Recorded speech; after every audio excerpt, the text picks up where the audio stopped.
Bonds. That's what we will discuss in this video session. What does it entail? What are the advantages and disadvantages? How can we apply it? It can be very interesting, as bonds are an investment instrument with relatively lower risk. Interesting, for example, for people who want to invest for retirement or simply want to take lower risks, but still want to build wealth through diversification. Now, what is a bond? What are the advantages and disadvantages? What are the possibilities and how can we apply them? And of course, allocation policy. How can we incorporate this story, this investment instrument of bonds with lower risk, into our total portfolio with the goal of achieving return in the long term? It naturally has advantages and disadvantages, and after this session, you will understand exactly what it entails and how you might apply it, or why not. It is important to know that a bond is essentially a debt instrument representing a loan from an issuer to a lender. This is usually a government or, in particular, a company. So often, companies issue a bond. And this debt instrument is very important to understand, because if you are a bondholder, you are essentially a creditor in legal terms. If a company goes bankrupt, regardless of the type, as a bondholder, you have priority over shareholders. So if there is still some money left in the pot, bondholders will be paid out before shareholders. And that naturally also provides a lower risk. You never know. Now, with bonds, you can potentially build wealth through return. And that return can primarily come from coupon interest. This is essentially just the interest or possibly capital gain when we talk about bonds that are publicly traded. There is a difference in this, and we will discuss it further. First, a bit about the differences between bonds and shares. This image here on the right, much of it is of course in English, but that doesn't matter. It's from the balance. And yes, I think this is a good image that indicates the difference, so why not just use this? Now, a share, very important, is essentially about taking ownership. When you buy a share and become a shareholder, you also have voting rights. There are also shares that do not come with voting rights, but well, if you have a few shares, it doesn't really matter that much. However, it is very important to note that there is a difference with bonds, because as a bondholder, you actually have a debt instrument. It is an obligation of your company to repay the money with interest. In principle, a company has no obligation to you with a share, but they may choose to pay dividends. These are known as dividend shares. However, there are also many shares that do not pay any dividends at all. Companies issue shares because they want to attract cheap capital. And as a shareholder, if you believe in a company, you buy more shares, which means that for companies, they can actually attract relatively inexpensive external financing to further stimulate their growth.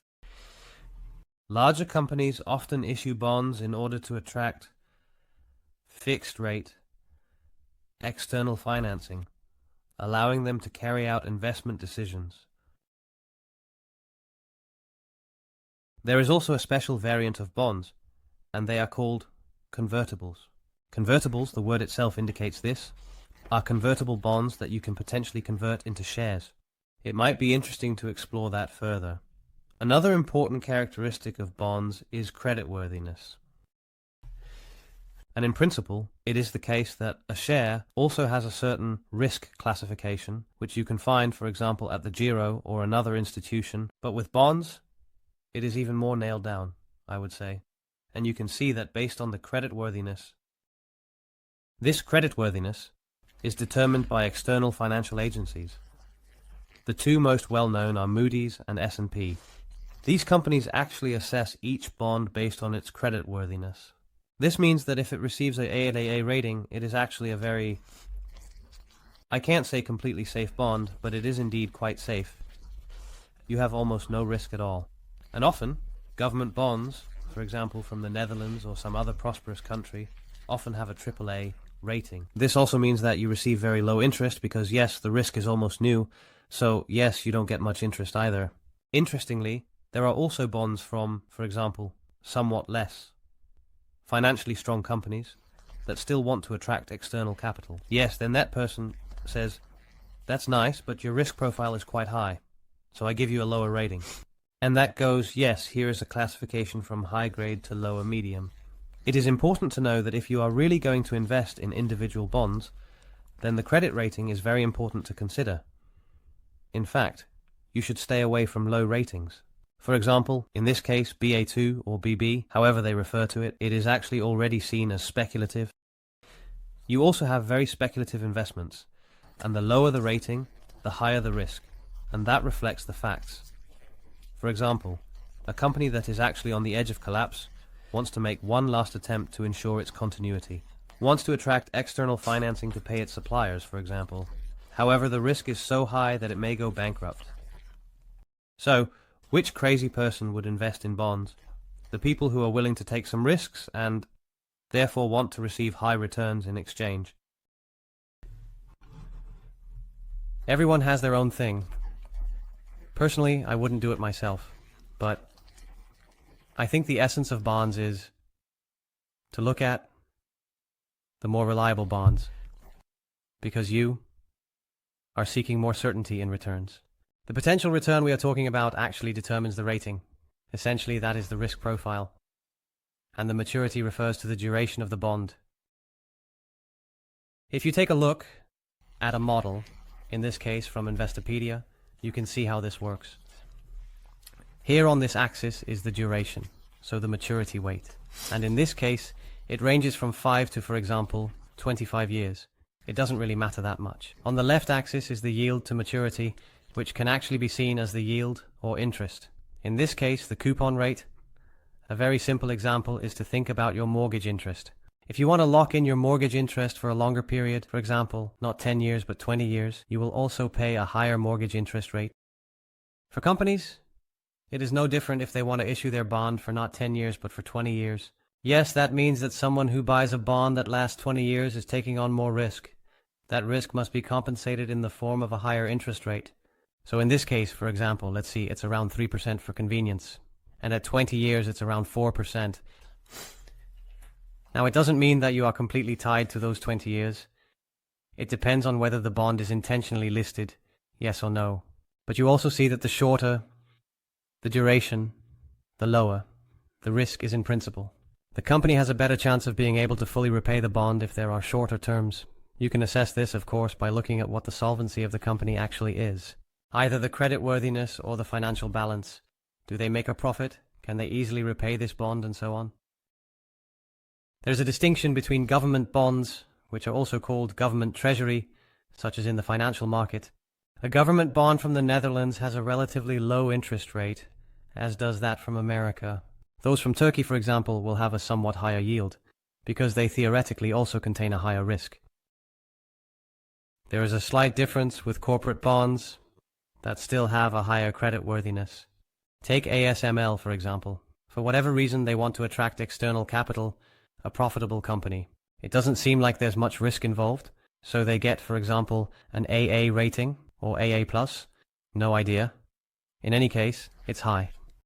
Then you have a difference between the two, because yes, government bonds are relatively lower risk, and that difference is called a credit spread. Not particularly special to have to remember, but at least you know how it works. And then you have the right side, or the top line. That is actually an example of high yield or high interest bonds, and those are mainly what they call junk bonds. Yes, indeed, Losha. Speculative bonds from, I don't know, some company in Estonia that wants to grow and attract foreign capital, but does not share much in financial returns.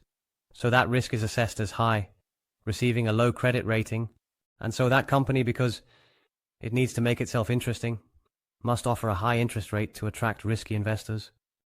And so you have many different variants within bonds, from lower risk bonds to quite high risk bonds, which can also potentially yield high returns. And that is quite interesting. Just like with stocks, you can buy bonds with relatively lower risk or relatively high risk. Hey there, quickly.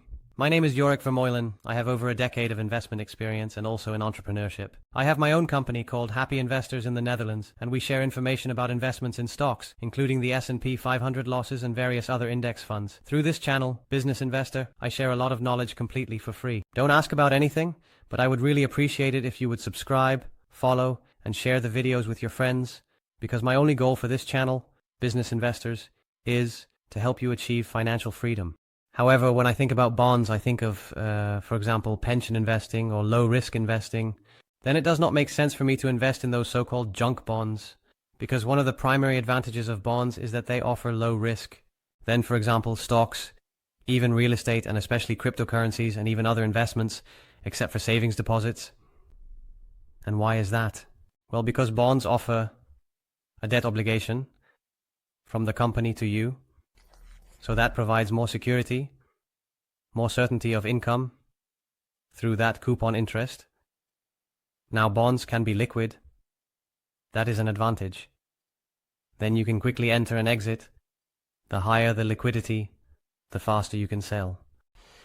If I log into my account now and sell my bond, poof, I probably have my money in the short term. My share can be done in seconds. Depending on the bond, that menu can last an hour or days. The larger the size of those bonds and the more supply and demand there is, the more liquid such a bond is. And this only applies if such a bond is listed on the stock exchange. In fact, bonds are suitable for both short and long term. Therefore, it is advised that as you approach retirement, you do not want to take on too much risk. But a little risk is fun, because then you can also achieve returns, and thus bonds become more interesting as you approach your retirement. If it's my questions, bond ETFs, it's in parentheses, but it is indeed a bond ETF, which can even be a passive investment. Like stock ETFs, buy now, collect your coupon interest, and keep calm when bonds decline. But don't be mistaken, bonds can indeed decrease in value, but relatively speaking, it's a comparison with other investments. So relatively, it carries a lower risk, hence a little umbrella, just somewhere in a bubble. There are also disadvantages. Lower risk always means lower returns. A happy investor who plans to invest for 20 years might think, yes, bonds, nice, but why not just invest in stock funds and interesting happy value stocks or dividend stocks? Why not?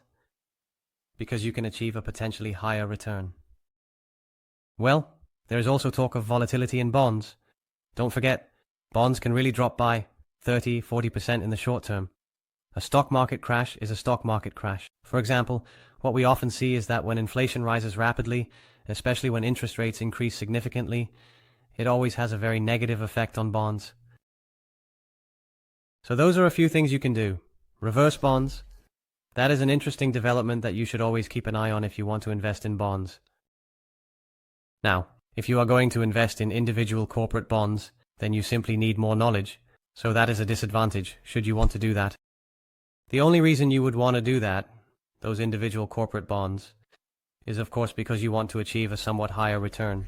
Because you can even just get 5, 6, or 7% with corporate bonds. However, if you ask me, you need to have knowledge of the subject. For example, you should be able to understand those companies, read the financial balance sheet, and make assessments. Okay, yes, higher risk. Can they also repay it? Can they also fulfill this debt instrument to me? Not that they might go bankrupt. So the downside is actually that yes, bonds have a lower risk, but if you really invest purely in bonds, and you have a lot of diversification, then your return will also be very low.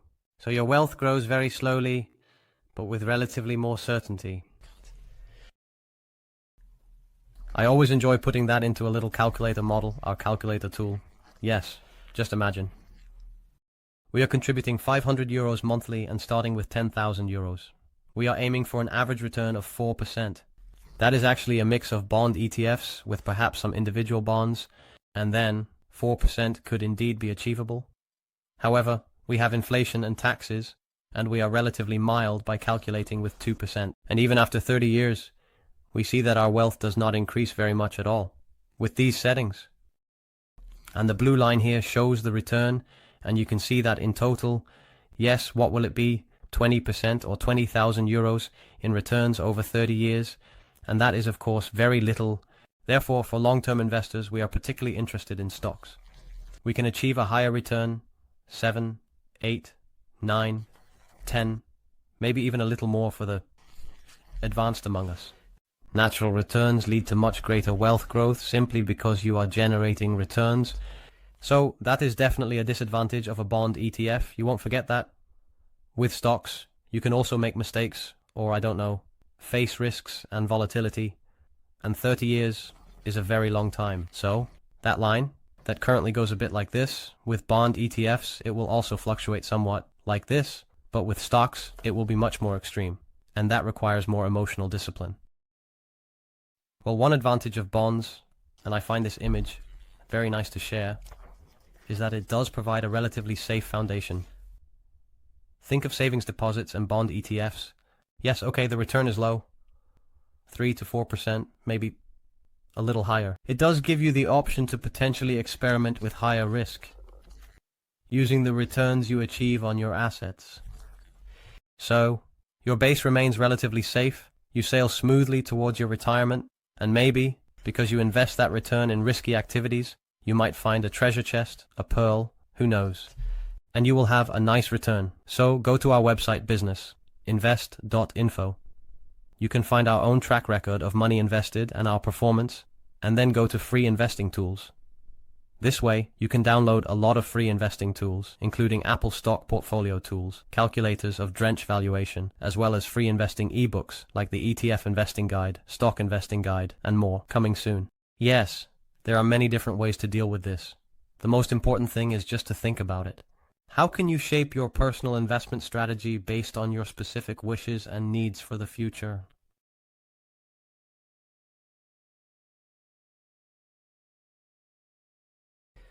Okay, let's now look at what all the possibilities are, and some things we have already discussed. For example, one possibility is to start with government bonds. The government bonds have provided a relatively high yield in the past. I actually found a really very interesting little graph for that. If you look here on this line, that's 7 to 6% for a government bond in the year 1995. That is indeed a seriously high yield for government bonds. But yes, times have indeed changed. This graph goes up to and including 2020. We have of course moved on a bit since then, but the interest rate has actually decreased. In 2020, it was very low. By now, of course, it has risen again. However, you see that such a government bond can also provide a potentially more interesting element, but it completely depends on the timing. In the past, there were also certificate bonds, CDs, which offered seriously high interest rates. But on the other hand, if you wanted to buy a house, you also had to pay very high mortgage rates. And nowadays, that is also somewhat lower. So yes, it naturally fluctuates, and everything changes over time. So it may be that bonds are less interesting now, but they could certainly become interesting in the future. One way to invest in bonds with relatively very low risk is simply by using a bond ETF. But when it comes to a bond ETF, there are certainly a number of things to pay attention to. Think of the expense ratio. Actually, it's very simple. A bond ETF offers a lot of diversification. It buys, for example, 500, 1,000, or I don't know how many, even up to 3, or even 10,000 different bonds. All you have to do is buy that and hold it for the long term, and then you will receive a certain return, namely an average coupon rate. Of all those bonds together, the average of them, and that bond ETF is listed on the stock exchange, so you can potentially have capital gains, but also capital losses. You should primarily focus on the coupon rate and hope that you do not incur a capital loss. I think if that is the approach, then it can only turn out well. You should consider the number of positions in a bond ETF, however. The expense ratio is decisive. The expense ratio is the annual management fee for managing such an ETF. You also have this with stock ETFs, as you may already know. You can pay for both the economy and the world. The yield over those positions is important for risk diversification. Geography is, of course, decisive. Yes, this bond ETF is primarily focused on Europe, or in, for example, emerging markets such as Africa. Well, that last point naturally offers a higher return, a higher risk. And if that is the case, then you should actually demand a higher return. Otherwise, the risk simply is not worth it. Also interesting is the average credit rating. This is always an indication of the risk. And there are certainly a few more things you can look at when considering a bond ETF. Now, an example is simple, but it is just an example, is the Vanguard Euro Corporate Bond ETF. There are more than 3,000 different bonds here, primarily from European companies. It is from Vanguard, and Vanguard is known for cheap ETFs. The expense ratio is relatively low, so that is interesting. There are many different companies involved, with primary positions all in Europe. The average credit rating is also acceptable, so yes, this fund does not really provide a high return, but it is potentially stable and interesting for those who want to create wealth with relatively low risk. You can also take a look at the Giro core selection. Then you can even purchase such an ETF for free. That also saves you some transaction costs. These are still small gains. You can also find a number of examples of interesting bond ETFs on Happy Investors. Soon in the course on pension investing, we will look at it by building our portfolio. But if you have any questions about it, feel free to ask them in the community. We are here to learn from each other and help one another. Well, there is a difference between ETFs and mutual funds, and I will discuss that with you shortly. But there are a number of important things to look at, such as the diversification we discussed, the risk and potential return, how the management is structured, how the fund performs, although historical performance says nothing about future performance. The buying and selling strategy of such a bond ETF is indeed important. An ETF is essentially just passive. But yes, you also have active ETFs, which trick us a bit. They buy and sell quite actively, while that is actually not the essence of an ETF. And with mutual funds, which are investment funds with active management, they also actively buy because they try to achieve a higher return. And you also have active investment funds and bonds. So that is another choice you can make. But personally, I would choose ETFs. There is no evidence that active mutual funds perform better than ETFs. So yes, I would prefer to choose an ETF because it essentially always has lower costs than an active investment fund. And of course, it's always important to know what you own. Not so, but it is handy. Well, besides those government bonds and possibly bond ETFs, you also have non-listed bonds. What is the advantage? Non-listed bonds essentially have no price fluctuations. They may have an internal price, but they do not have the volatility that you drive in the stock market. And non-listed bonds can be found in real estate, crowdfunding, and peer-to-peer lending. I'll provide 3 concrete examples. Finally, we also have corporate bonds, the individual corporate bonds, and we have already talked about that with creditworthiness. So you have low-risk bonds starting from an A- rating, but you also have high-risk bonds starting from a BB- rating. What could you do? Instead of a portfolio of stocks, you could create a portfolio of bonds with a mix of lower and higher risk. A small example, purely for inspiration, is that when you compare the credit rating with the interest rate, the somewhat safer bonds, for instance with an A rating or AA rating, have an interest rate of around 3.5%, and the higher risk bonds are around 6%. Well, I don't think it's very wise to only invest in higher risk corporate bonds, even if you buy 100 of them. No idea, you never know. So a mix in between could be interesting. For example, you might end up averaging between A and BBB with, say, a 4% interest rate. Well, what is the advantage of that? In principle, in theory, that 4% is guaranteed because it is a debt instrument. So you buy the bond, and the company is simply obligated to pay you that interest.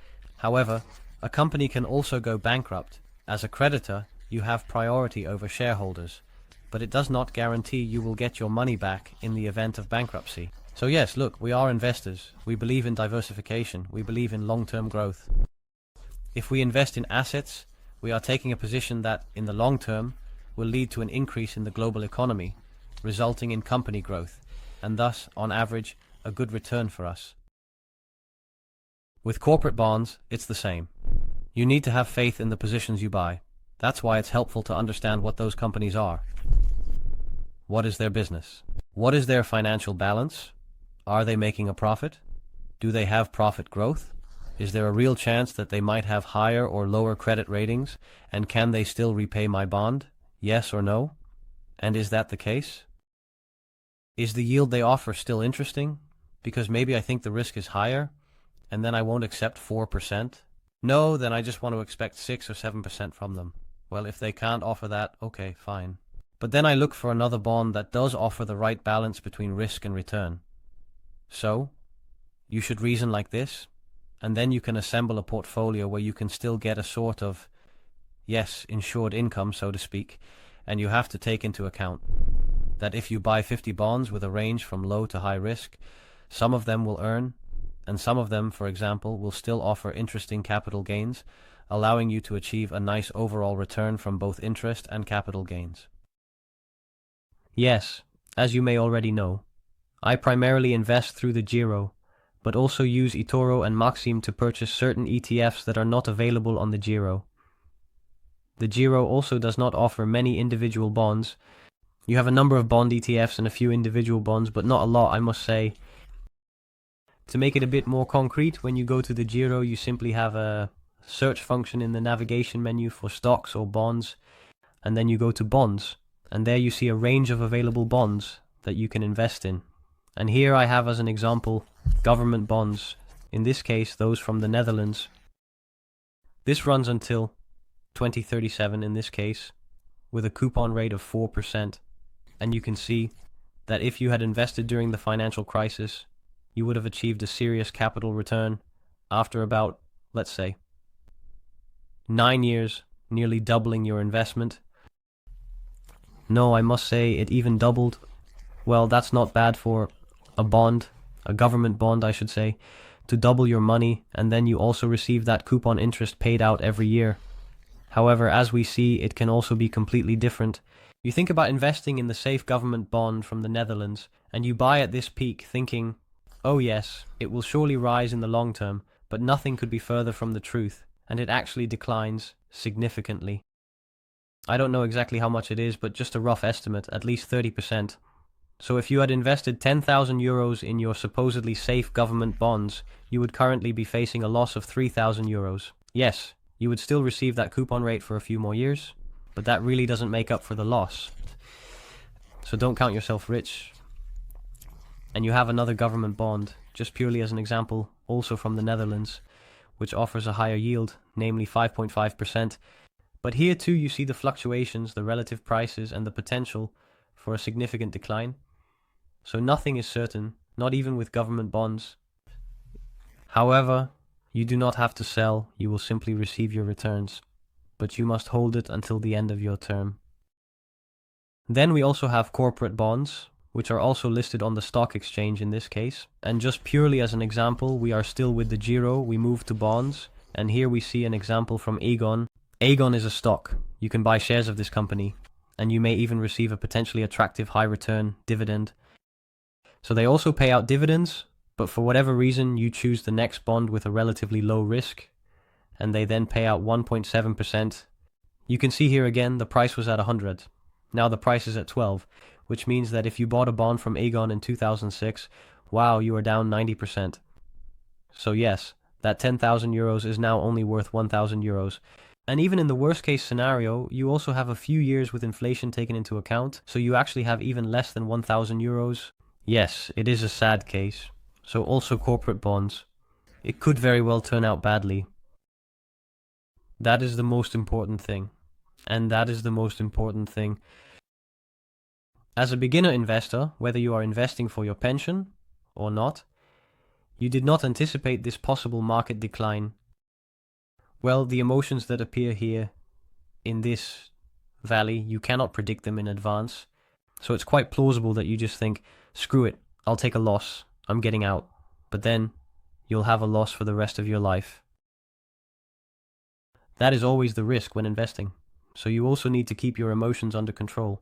And also this, the same company Aegon, but with a higher risk level regarding bonds, because it offers a higher return, also provides no certainty of capital gains. But the optimist in us sees an opportunity, namely, buy the dip. It's that simple. This applies to stocks as well. Do your research on the stocks, and you will always find opportunities to buy shares of good companies at a lower price, while these are just good companies that can also achieve strong, long-term profit growth, and you buy them at a low price. A high price return will then be the result both in the short term and certainly in the long term. And with bonds, it's actually the same. When everyone is very depressed, yes, the financial crisis was really a peak of, how do you say that, of a depression. Although you also had that serious stock market crash in the 1930s, which was even worse. But this is also a nice recent example of how bad it can be when people are truly pessimistic. And actually someone who then gets involved is a happy man, at least in terms of returns. If you think, damn, I actually don't want all this nonsense, I don't want that potential huge drop in prices and then to have emotions about it. I don't want to lose sleep over it. Well, there are also corporate bonds that are not publicly traded. That does not mean that they do not carry risks. It just means that you do not have the market fluctuations that are associated with publicly traded ones. An example is Bridge Fund, a company that connects investors with SMEs that need credit. Their motto is to invest more in short-term loans to the Dutch SMEs. For instance, Bridge Fund is a company that links investors to SMEs that need credit.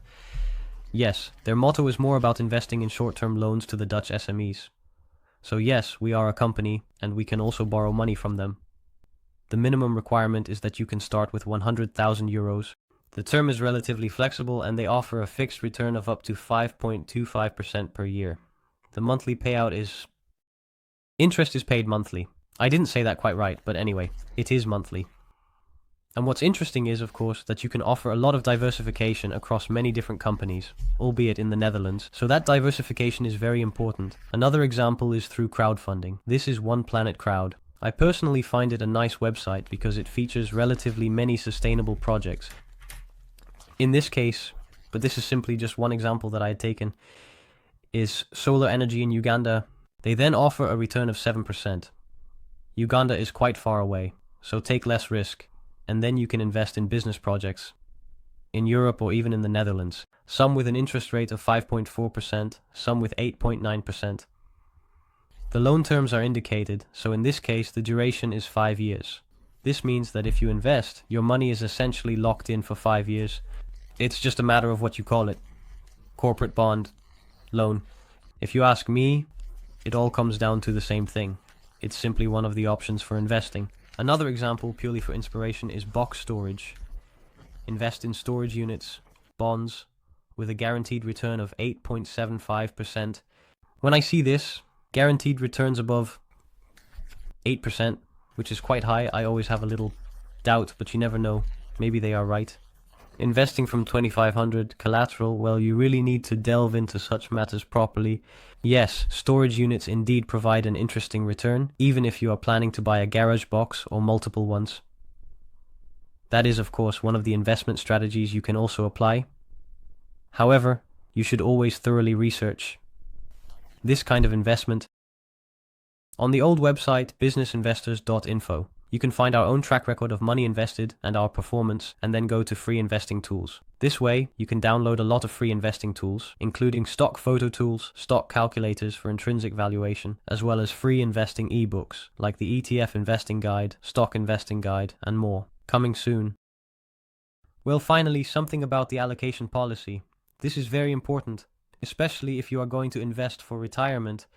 And, at Happy Vessels, we make use of our investment portfolio because that is the tool to play with our risk and return. And the classic advice from investment institutions is actually as follows. If you are very young, then the allocation is 0% in bonds. Probably rational. That means you have 10,000 euros and you invest 0% of that in bonds. That's how I started myself. I was 23 at the time. I'm really not going to buy bonds. I just want to buy stocks. By the way, I find that really fun. That's just something I really enjoy, but I simply believe more in stocks. However, that's my personal view. Don't let that distract you, especially as you get older. Imagine, for example, that you are already 50 years old. You are approaching your retirement after all. Then it makes sense to invest more. I already have a nice yacht, and everything I do on top of that is just for fun. Yes, then you also need to invest less in bonds. I think you should also invest a little in bonds. I think you should also invest a little in bonds. I think you should also invest a little in the obligations. That is the most important thing. And that is the most important thing you can do. It is desirable to invest the majority of your total portfolio in bonds. Or at least that is what I would say. An equivalent bond. Bonds represent low risk in my reasoning, with a certain degree of more certainty regarding income, namely that coupon rate. So apply that diversification. Well, why is this so? Because let's say we have, of course, seen this often in this little graph. I won't explain it again. But it serves as a reminder that statistically, a combination of different investments gives you lower risk with higher returns. 100% bonds can yield you, for example, 5 or 4% returns. while a combination of the two, in this case approximately 30% stocks and 70% bonds, actually gives you theoretically the same volatility, and yet you can achieve a higher return. Volatility is not exactly the same as risk. It refers to price fluctuations. Therefore, diversification is always important. Also, 100% bonds. It is still possible. It is still possible. In my opinion, you are missing an opportunity because you can simply achieve a higher return through good diversification. However, the most important thing is that you must invest according to your own risk profile. So fishing is fine, but from the age of 60, it is simply wise to invest more in bonds. However, it always depends on your situation. If you are 60 years old, do not need the money, and happen to be an expert in stocks for many years, you might not even take this course. However, you also understand the risk you are taking. If you know how to handle it and you really don't need the money, then you can just enjoy playing and having fun with investing in stocks. But on the other hand, you feel like you have no understanding of it at all, yet you want to build wealth.